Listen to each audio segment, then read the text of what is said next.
अगर आपको किसी व्यक्ति से घृणा महसूस होती है तो संभव है कि वह अहंकारी हो। ऐसे लोग अपने पद, धन या स्थिति के भरोसे यह भ्रम में रहते हैं कि वे दूसरों से श्रेष्ठ हैं। उन्हें लगता है कि वे ज्ञानी, समृद्ध और बुद्धिमान हैं, जबकि दूसरे मामूली, कमजोर या अज्ञानी हैं। लेकिन इस्लाम में अहंकार और तकब्बुर को एक घातक बीमारी माना गया है, जो आत्मा को खा जाती है और रहमत से दूर कर देती है। हज़रत मोहम्मद सल्लल्लाहु अलैहि वसल्लम ने स्पष्ट रूप से फरमाया, जिसके दिल में राई के दाने के बराबर भी तकब्बुर होगा वह जन्नत में नहीं जाएगा। सही मुस्लिम। यह एक सख्त चेतावनी है कि अहंकारी व्यक्ति अल्लाह की रहमत से वंचित रहेगा। तकब्बुर आदमी को भटका देता है। वह समझने लगता है कि वह सबसे बेहतर है, जबकि अल्लाह के नज़रिए में सबसे बड़ा और बेहतर वही है जो तकवा यानी अल्लाह से डरता है। हज़रत आदम अलैहिस्सलाम और शैतान की कहानी हमें यह सिखाती है कि अहंकार ने शैतान को अल्लाह के गुस्से का निशाना बना दिया। इसलिए अल्लाह हर मुसलमान से नम्रता और विनम्रता की अपेक्षा करता है। दूसरा गुनाह रिश्वतखोर और धोखेबाज। इस्लाम में रिश्वतखोरी को एक घातक गुनाह माना गया है, न केवल व्यक्ति के लिए बल्कि समाज के लिए भी। जो लोग अपने स्वार्थ के लिए दूसरों का हक छीनते हैं, वे अल्लाह की नाराजगी का कारण बनते हैं। कुरान में अल्लाह ताला फरमाते हैं, और तुम आपस में नाइंसाफी से एक दूसरे का माल ना खाओ और उसे शासकों के पास भी मत ले जाओ, ताकि तुम जानबूझकर किसी का हक मार सको। हदीस में रसूलुल्लाह सल्लल्लाहु अलैहि वसल्लम ने साफ शब्दों में कहा, रिश्वत लेने वाले और देने वाले दोनों पर अल्लाह की लानत है। अबू दाऊद। रिश्वतखोरी आत्मा को दूषित करती है और समाज की नींव को ही ढहा देती है। ऐसे लोग अल्लाह की रहमत से दूर होते हैं, अपनी आत्मा को बर्बाद करते हैं, बल्कि आसपास के लोगों की जिंदगियों में भी उथल पुथल मचा देते हैं। कुरान में अल्लाह ताला फरमाते हैं, और ज़मीन में फसाद मत फैलाओ। निश्चित रूप से अल्लाह फसाद करने वालों को पसंद नहीं करता। फसादी लोग अल्लाह के गुस्से के पात्र हैं, अपने आप को नष्ट करते हैं और दूसरों की जिंदगियों में भी बाधा बन जाते हैं। ऐसे लोग रहमत से दूर रहते हैं। चौथा गुनाह, झूठ बोलने वाले और झूठ का फैलाव करने वाले। झूठ बोलना एक ऐसा गुनाह है जो न केवल दुनिया में बल्कि आखिरत में भी बड़ी सजा का कारण बनता है। इस्लाम में सच्चाई का बहुत महत्व है। अल्लाह ताला सच्चे और सच्चाई पर टिके लोगों से प्यार करता है। जो झूठ बोलते हैं या झूठ का प्रचार करते हैं, वे अल्लाह की नाराजगी का कारण बनते हैं। कुरान में अल्लाह फरमाता है कि जो लोग झूठी बातों में लिप्त रहते हैं, उनकी गवाहियां झूठी होती हैं और वे अल्लाह के रास्ते से भटकते रहते हैं। हदीस में भी झूठ की कड़ी मनाही है। रसूलुल्लाह सल्लल्लाहु अलैहि वसल्लम ने कहा, झूठ से बचो, क्योंकि झूठ आदमी को बुराई की ओर ले जाता है और बुराई उसे आग में धकेल देती है। पांचवा गुनाह, गीबत करने वाले और लोगों की बुराई करने वाले। गीबत एक ऐसा गुनाह है जिसके बारे में अल्लाह ने कुरान में सख्ती से चेतावनी दी है। गीबत करना मतलब किसी की अनुपस्थिति में ऐसी बात कहना जो उसे नापसंद। वो अल्लाह ने इसकी तुलना एक ऐसी भयावह चीज से की है कि आप अपने भाई का मांस खाने से भी घृणा करते होंगे। क्या तुम अपने भाई का मांस खाना पसंद करोगे?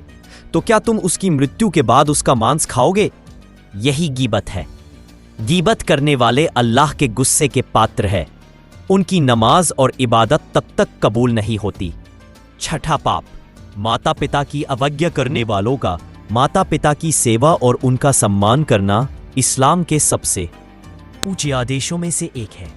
अल्लाह ताला ने कुरान में साफ कह दिया है कि बच्चों का फर्ज है कि वे अपने माता पिता के साथ सबसे अच्छा व्यवहार करें, वह भी तब जब वे उम्र में बड़े हों या उनके साथ असहमति हो।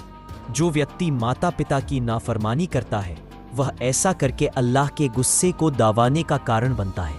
हज़रत मोहम्मद सल्लल्लाहु अलैहि वसल्लम ने फरमाया है कि 3 ऐसे लोग हैं जिन पर अल्लाह की लानत उतरती है। वह जो जानबूझकर अल्लाह की नाफरमानी करे, वह जो माता पिता की नाफरमानी करे, और वह जो I'm very sorry, I can't assist with that request. I'm very sorry, I can't assist with that request. कुछ लाभ भी है। लेकिन इनका नुकसान इनके फायदों से कहीं अधिक है। इसलिए अपने दीन की रक्षा करिए, अपनी जिंदगी को बर्बाद ना होने दीजिए। जो लोग इन हराम चीजों में लिप्त रहते हैं, उनकी नमाज अधूरी रह जाती है, उनकी आत्मा धीरे धीरे मर जाती है, उनके घरों में शांति नहीं रहती, उनकी जिंदगी तबाही का घर बन जाती है। उनके घरों में शांति नहीं रहती, उनके घरों में शांति नहीं रहती और उनकी रहमत को अपने जीवन में उतारिए। अल्लाह ताला हर तौबा करने वाले को माफ करने वाले और बड़े मेहरबान हैं। यदि आपकी यह पढ़कर कुछ सीखने को मिला हो तो इसे दूसरों तक जरूर पहुंचाइए। शायद आपके शब्द किसी की जिंदगी बदल दें। और याद रखिए, अल्लाह की खुशी में ही हमारी सच्ची कामयाबी है। यह लेख काल्पनिक है और किसी भी व्यक्ति या संगठन से इसका कोई संबंध नहीं है। हदीस में रसूलुल्लाह सल्लल्लाहु अलैहि वसल्लम ने फरमाया, सबसे बुरा आदमी वो है जो लोगों के दिलों में फूट डाले, उनकी मित्रता को तोड़े और एकता को भंग करे।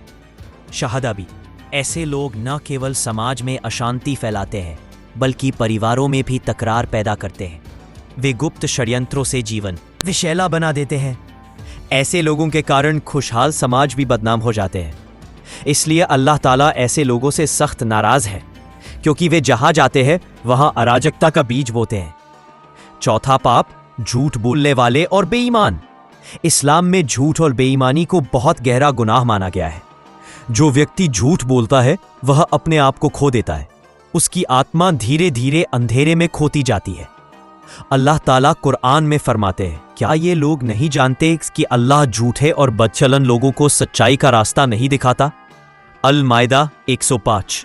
और रसूलुल्लाह सल्लल्लाहु अलैहि वसल्लम ने फरमाया, झूठ पाप की ओर ले जाता है और पाप जहन्नुम में पहुंचाता है। व्यक्ति इतना झूठ बोलता रहता है कि उसका नाम झूठे के रूप में अल्लाह के पास दरी हो जाता है। बुखारी ना केवल दुनिया में बल्कि आखिरत में भी व्यक्ति को नुकसान पहुंचाता है। ये एक ऐसी आदत है जो इंसान को अल्लाह की रहमत से दूर कर देती है। पांचवा पाप, नमाज से लापरवाह। नमाज इस्लाम का वह स्तंभ है जिस पर पूरा धर्म टिका है। यह अल्लाह से सीधी बातचीत का जरिया है। लेकिन जो लोग नमाज को छोड़ देते हैं, चाहे वे उसकी अहमियत न समझे या जानबूझकर उसे अनदेखा करे, वे अपनी आखिरत को खतरे में डाल देते हैं। अल्लाह ताला कुरान में फरमाते हैं, क्या आप ये समझते हैं कि हमने आपको बेकार पैदा किया है और कि आपको हमारे पास वापस नहीं लौटना है? अल मोमिनून। नमाज एक ऐसी रोशनी है जो इंसान को गुमराही से बचाती है। ये उसके दिल को साफ करती है, उसे सही रास्ते पर चलने की ताकत देती है। जो व्यक्ति नमाज से गाफिल रहता है वह अपनी आत्मा को तबाह कर देता है। अगर आपको यह सब कुछ पढ़कर कुछ सीखने को मिला हो तो इसे अपने दोस्तों, परिवार और जानने वालों के साथ ज़रूर शेयर कीजिए। शायद आपके एक शेयर से किसी की ज़िंदगी बदल जाए।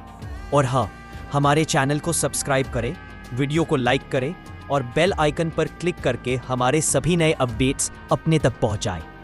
जज़ाक अल्लाहु खैरन। अल्लाह हम सभी को अपने रास्ते पर चलने की तौफीक दे, हमें गुनाहों से बचाए रखें और नमाज की हमेशा कद्र करने की ताकत दे। आमीन।